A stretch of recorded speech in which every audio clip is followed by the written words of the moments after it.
Last class we have seen what is combustion.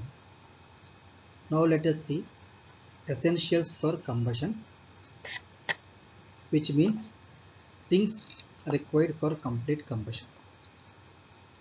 As you can see in this figure, for combustion we need a fuel. It may be a solid, liquid or gaseous fuel. We also need oxidizer, which means air. Air may contain oxygen. That oxygen will react with the fuel. Then there will be a combustion. We also need energy, that is ignition energy. When we supply heat energy to the fuel will burn, then there will be a combustion. So for complete combustion we require fuel, oxidizer and ignition energy. Moreover, for complete combustion we require right proportions of the fuel and oxidizer. Then only there will be a complete combustion. And also we require minimum ignition energy. To burn a fuel we require minimum energy. Applications of combustion. We have so many applications. Here you can see some selective applications. Power plant. As we know that power plant works based on Rankine cycle. It will have a boiler. Inside the boiler there will be a combustion of the coal. That energy is used for converting water into steam in the boiler. The other application is automobile. In IC engines there will be a combustion of diesel or petrol inside the piston and cylinder. That energy is used for to run the vehicles. Other application is chemical industries. Industries like sugar industries, steel making industries, they use combustion process. Waste disposal. This we can see in our regular life. Municipality people, they take waste from our house and they dispose by combustion. Other domestic applications are puja lamp in our home. So this is the combustion, and also stove which we use it for cooking. This is also combustion. So these are the some selective applications of combustion. Constituents of solid fuels. Solid fuel will have carbon, hydrogen, ash, nitrogen, oxygen, sulfur and water. Modes of combustion.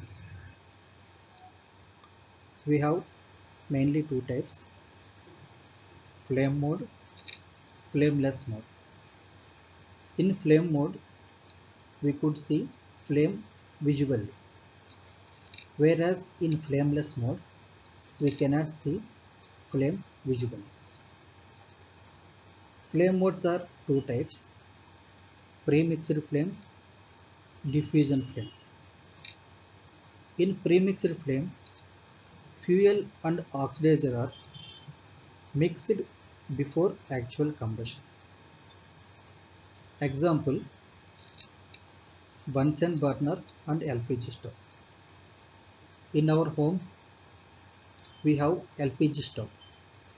In LPG cylinder, fuel and oxidizer mixed before the combustion. Other type of flame is diffusion flame. Here fuel and oxidizer are mixed in the region where chemical reaction takes place. Now let us see what is flameless mode. As I said, here we cannot see flame visually. The method is smoldering. Smoldering means burning the fuel very slowly. When we burn the fuel very slowly, there will be only fume. There won't be a flame. Combustion equations.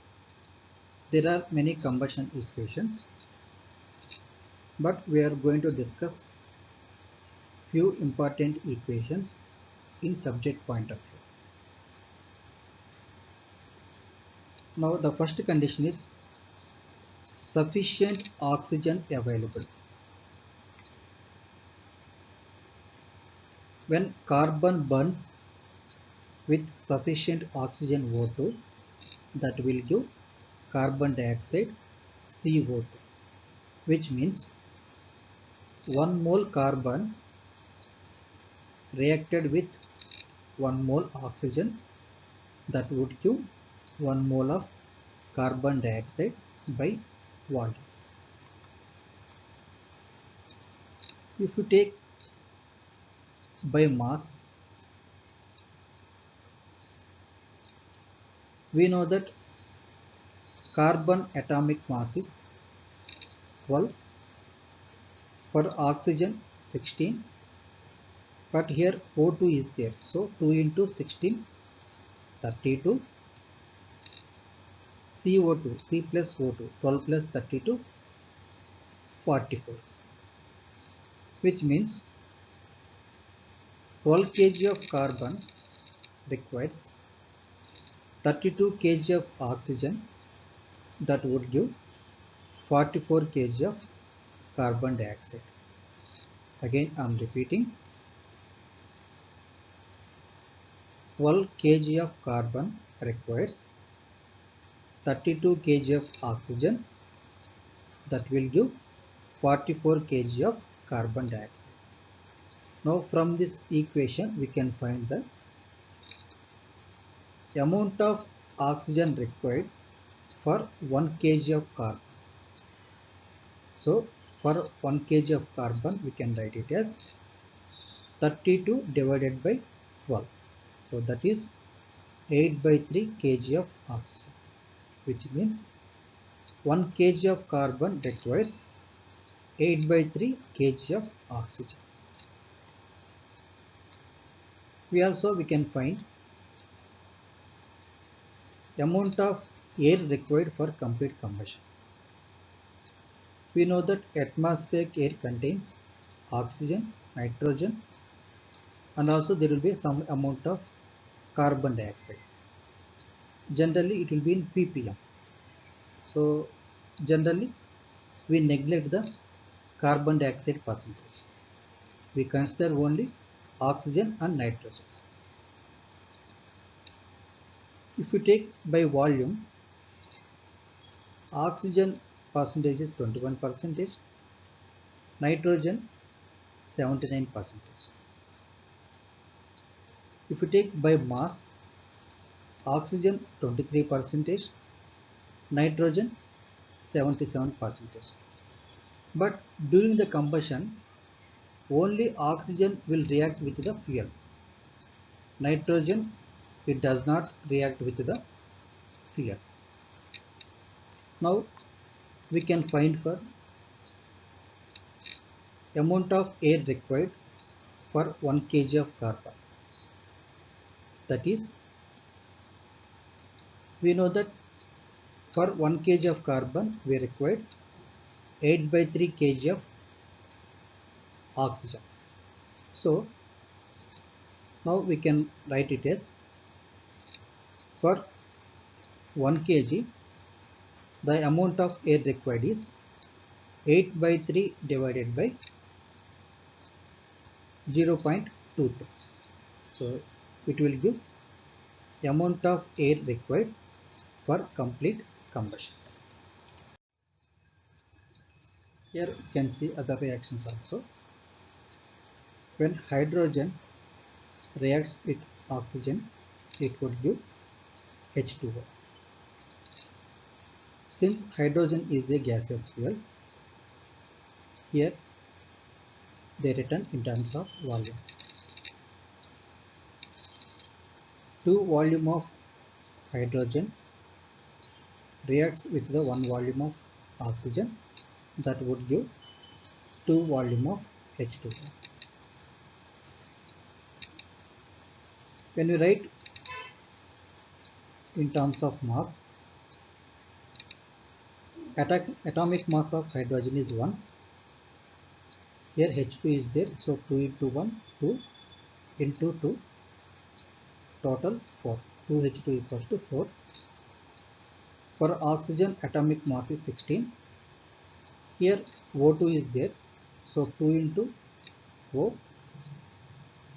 2 into 16, 32, which means 4 kg of hydrogen requires 32 kg of oxygen. So from this equation we can find for 1 kg of hydrogen what would be the oxygen, that is 32 by 4 equals to 8 kg of oxygen, which means 1 kg of hydrogen requires 8 kg of oxygen. Same way, if we take the sulfur, when sulfur reacts with the oxygen, it will give SO2. Sulfur atomic mass is 32. For oxygen 16. Since O2 is there, 2 into 16, 32. Which means 32 kg of sulfur requires 32 kg of oxygen. So for 1 kg of oxygen, it requires 32 by 32, that is 1 kg of O2, which means 1 kg of sulfur requires 1 kg of oxygen. Now the other condition is, if sufficient amount of oxygen is not available for combustion, in that case, when carbon reacts with the oxygen, it would give carbon monoxide. When we write in terms of mass, carbon atomic mass is 12, 2 into 12, 24, oxygen atomic mass 16, 2 into 16, 32, which means 24 kg of carbon requires 32 kg of oxygen. To find for 1 kg of carbon, it requires 32 by 24, that is 4 by 3 oxygen, which means 1 kg of carbon requires 4 by 3 kg of oxygen. Now let us find air required for combustion of 1 kg of carbon. We know that 1 kg, we can write it as 1 kg equals to 4 by 3 into 0.23. That will give amount of air required for 1 kg of carbon if there is no sufficient of oxygen available. Now let us see mass of air required for complete combustion. So here we can find theoretically minimum mass of air required for complete combustion. Let us consider 1 kg of fuel. that fuel contains, let us assume that C kg of carbon, H2 kg of hydrogen, S kg of sulfur.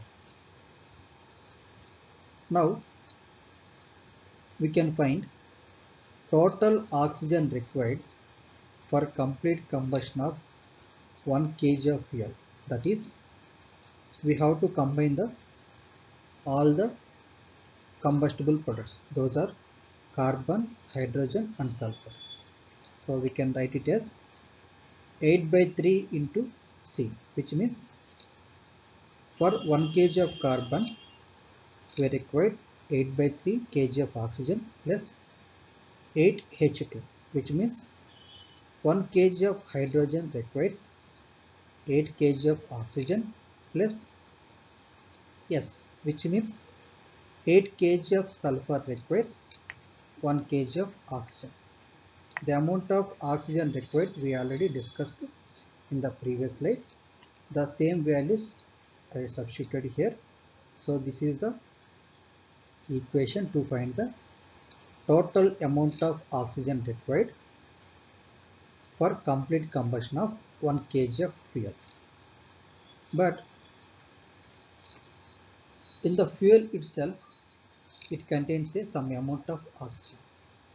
So while calculating the total amount of oxygen required, we have to take out that oxygen.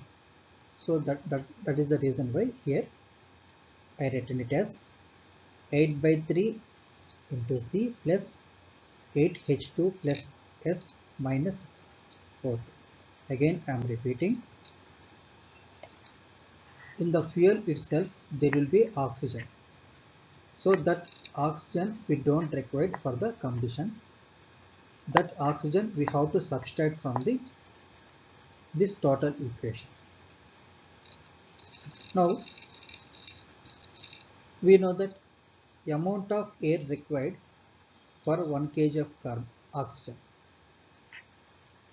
We know that in atmosphere we will have a 23% of oxygen.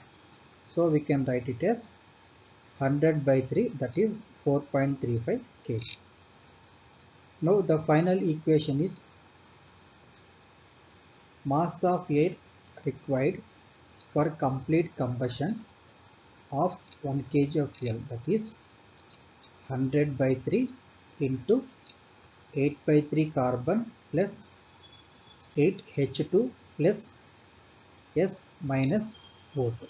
So this is the final equation. From this equation we can find the mass of air required for complete combustion of 1 kg of fuel. Now let us see volume of air required for complete combustion. Now let us consider gaseous fuel. Usually gaseous fuel expressed in terms of meter cube. So let us consider 1 meter cube of gaseous fuel. This gaseous fuel contains carbon monoxide CO, hydrogen H2, methane CH4 and ethylene C2H4. Now we can find the total amount of oxygen required for complete combustion of 1 meter cube of fuel. So this we can write it as 0.5 into C, which means 0.5 volume of oxygen required for 1 mole volume of carbon plus 0.5 H2, which means 0.5 volume of oxygen required for 1 volume of H2. Same way we can write it as 2CH2 plus 3C2H4 in meter cubes, because it is a gaseous fuel. Now here also fuel contains oxygen, so that oxygen we don't require, that we have to subtract. then we can write it as 0.5 CO plus 0.5 H2 plus 2CH2 plus 3C2H4 minus 4. Here we are subtracting the oxygen that is already available in the fuel. Now we know that in the air it will have 21% of volume of oxygen. So we can write it as for 1 kg 100 by 21. So the final equation is 100 by 21 into 0.5 C1 CO plus 0.5 H2 plus 2 CH4 plus 3 C2H4 minus 4. From this equation we can find the volume of air required for complete combustion of 1 meter cube of a gaseous fuel. Now let us see conversion of volumetric analysis into mass analysis. This is also known as a gravimetric analysis. We can convert the volumetric analysis into mass analysis by applying Avogadro's law. Here we have a procedure, so it contains 3 points. Those are, the first point is multiply the volume of each constituent by its own molecular mass. This gives the proportional mass of the constituents. The second point is add up these masses and divide each mass by this total mass and express it as a percentage. Third point is this gives percentage analysis by mass. So to convert the volumetric analysis into mass analysis, we have to follow this procedure. Now let us solve one numerical so that we can understand clearly. The problem is the volumetric analysis of gas is CO2 carbon dioxide 14%, CO carbon monoxide 1%, oxygen O2 5%, and nitrogen N2 80%. Here calculate the fuel gas composition by mass. In the problem they have given volumetric analysis values, so we have to convert into the mass analysis. So let us write given data, which is CO2 14%, that we can write it as in meter cube 0.1 meter cube because it is a volume. CO carbon monoxide 1%, that we can write it as 0.01 meter cube because it is a volume. Same way we can write it for oxygen and nitrogen. Now let us draw a table. In the table the first column is constituent, that means the given gases are CO2, CO, O2 and N2, and these gases are given in the problem.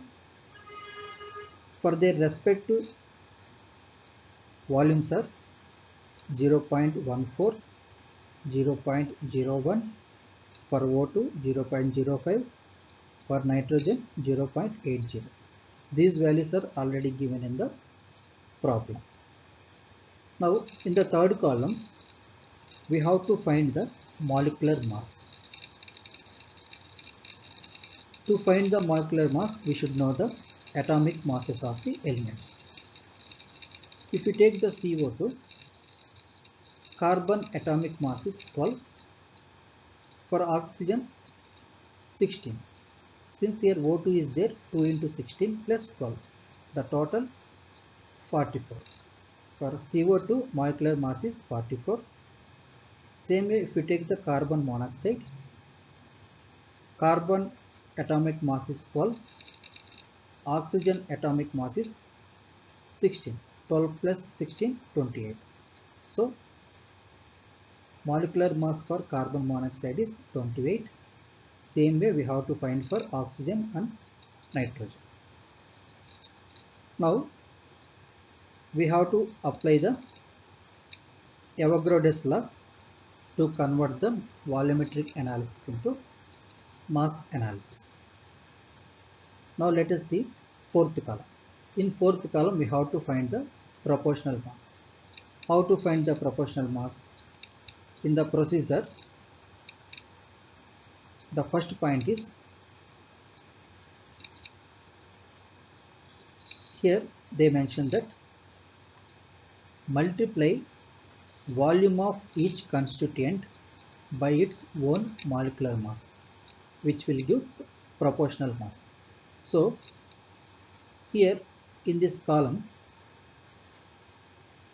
in this particular table, volume of constituent is for CO2 0.14 and molecular mass is 44. So to get the proportional mass, we have to multiply the volume of constituent into molecular mass, that is 6.16 for CO2. Same way if we take for CO, carbon monoxide, here volume of constituent is 0.01, molecular mass is 28. When we multiply the volume of constituent with the molecular mass, we will get the proportional mass, that is 0.28 for carbon monoxide. Same way we have to find the oxygen and nitrogen. Those values are 1.60 and 22.40. Now let us see second point. The second point in the procedure is add up these masses and divide each mass by its total mass and express it as percentage. So if you look at the fifth column, according to the second point, so we have to write it as, first we have to add the all masses, proportional masses. The total is 30.44. That mass is we have to divide. The second point is add up all the masses and divide each mass by its total mass. So here if we take the for CO2, here proportional mass is 6.16. That we have to divide with the total mass, that is 30.44. The value is 0.202. Same way if you take the carbon monoxide, for carbon monoxide the proportional mass is 0.28. that we have to divide with the total mass 30.44. So which the value is 0.009. Same way we have to should follow the for oxygen and nitrogen. Those values are 0.053 and 0.736. Now the last point is in the procedure, third point, that is this gives percentage analysis by mass. So here in the fifth column we have values 0.202, 0.009. So these values we have to convert into mass. To convert into mass we have to multiply with the 100. So when we multiply with the 100, this 0.202 convert into 20.2%. For carbon monoxide it is 0.09%. This is the mass percentage. Same way we have to find the oxygen and nitrogen. So this is the way we have to convert the volumetric analysis into mass analysis by using Avogadro's law. Now let us see conversion of mass analysis into volumetric analysis. This is reverse of previous analysis. Here also there is a procedure. It contains 3 points. Those are: the first point is divide the percentage of mass each constituent by its own molecular mass. This gives proportional volume of the constituents. Second point is add these volumes and divide each volume by its total volume and express it as a percentage. Third point is this gives percentage analysis by volume. So by applying this procedure, we can convert the mass analysis into volumetric analysis. Now let us solve simple numerical so that we can understand clearly. A fuel has the following percentage composition by mass. So here they clearly given that mass percentage, that is for CO2 13.3%, for carbon monoxide 0.95%, for oxygen 8.35%, nitrogen 7.4%. Convert this into volumetric analysis. So in the problem they have given mass percentage, that we have to convert into the volumetric percentage. Now let us see. Here also we have to draw a table. In the first column we have to write a given constituents. Those are carbon dioxide, carbon monoxide, oxygen and nitrogen. For their respective mass percentages are 13.3, 0.95, 8.35, 7.4. So these percentage of mass values are already given in the problem. Now let us see third column. In the third column we have to find the molecular mass. To find the molecular mass, we should know the atomic masses of the elements.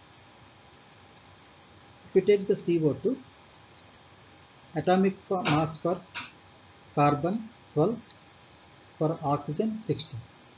So since O2 is there, 2 into 16, 32 plus 12, 44. So molecular mass is 44.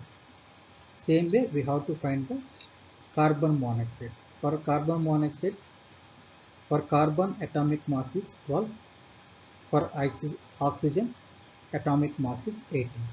So 12 plus 16, that is 28. So same way we have to find the molecular masses for oxygen and nitrogen. After finding the molecular masses, coming to fourth column. In the fourth column we have to find the proportional volume by applying the procedure. Now let us see the procedure. The first point is divide percentage mass of each constituent by its own molecular mass, which means if we take the CO2, for this CO2 percentage of mass is 13.3 and molecular mass is 44. To get the proportional volume, we have to divide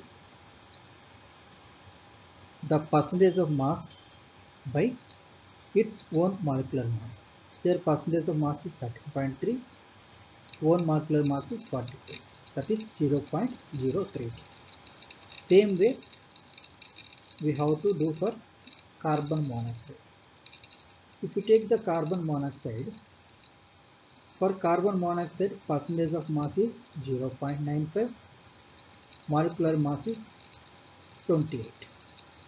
To get the proportional volume, we have to divide